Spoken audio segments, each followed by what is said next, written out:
Hey guys, I just want to do an update on Tsunami.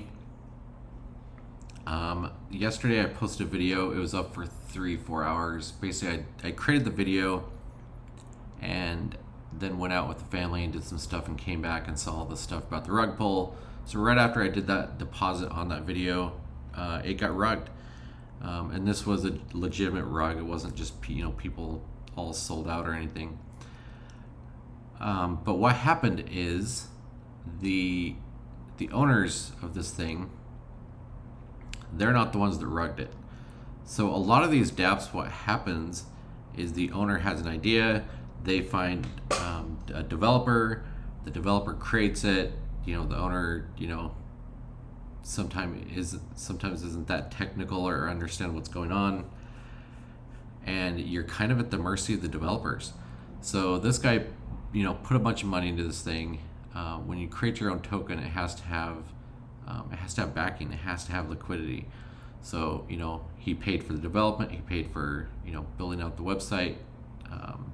He had to fund that liquidity. So I think the guy had like 70 grand in this thing.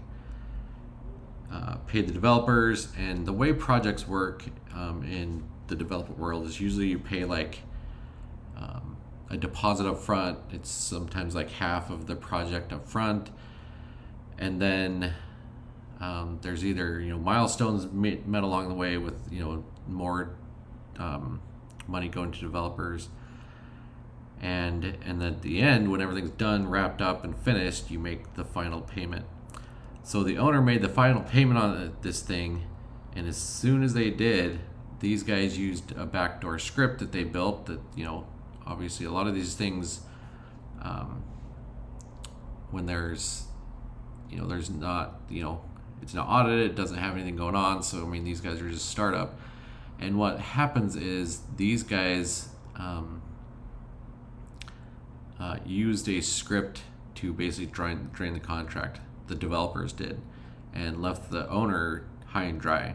So this wasn't the owner rugging this thing. This was the developers that he hired to build it, rugged it, and left him with nothing.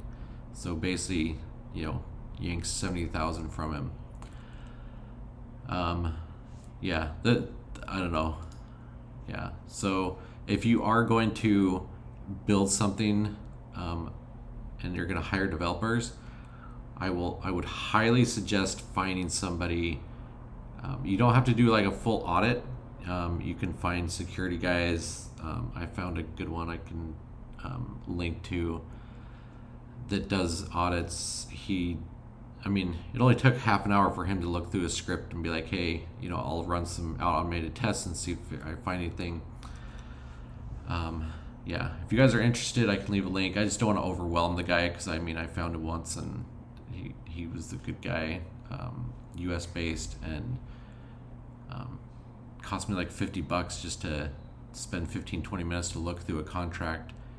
He already has automated tests he runs and things like that. So be careful when you're building these things too. This is the literal Wild West of finance, and there are no rules, there are no regulation. It is just open and free.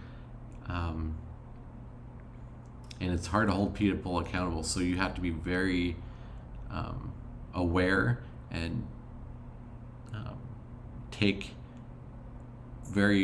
be very cautious about what's happening.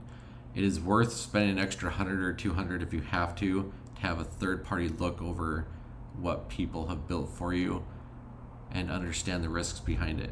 If you're not technically savvy, if you don't know how to read code, spend that extra little investment it's like insurance. So that's kind of what happened with Tsunami. You can see here that the whole balance now has three AVAX in it. It's the entire thing. It had almost 5,000 Tsunami tokens in the balance, and they were worth about $3 each. And now there's $246 in the contract. So just be very well aware about what's happening, what a developer is doing, because they can rug just as easy as an owner, and they could coordinate something behind the owner's back, and the owner doesn't know because they're not technically savvy. So be very careful, guys. Anyway, that is what happened with Tsunami. I think there was something going on with Spooky Miner. They had a rug fund I think they're going to help these guys out with. That's why they built that fund, to basically help people that got rugged. Anyway, guys, that's what's going on with Tsunami. It's pretty much dead and gone now because of what happened. There's no more liquidity behind the token. It's gone. Anyway, I don't want to say like this video because it's not something that's you want to like, but yeah, if you like the content, hit that like button. If you want to subscribe, hit the red button. You know where it is, and we'll catch you on the next one.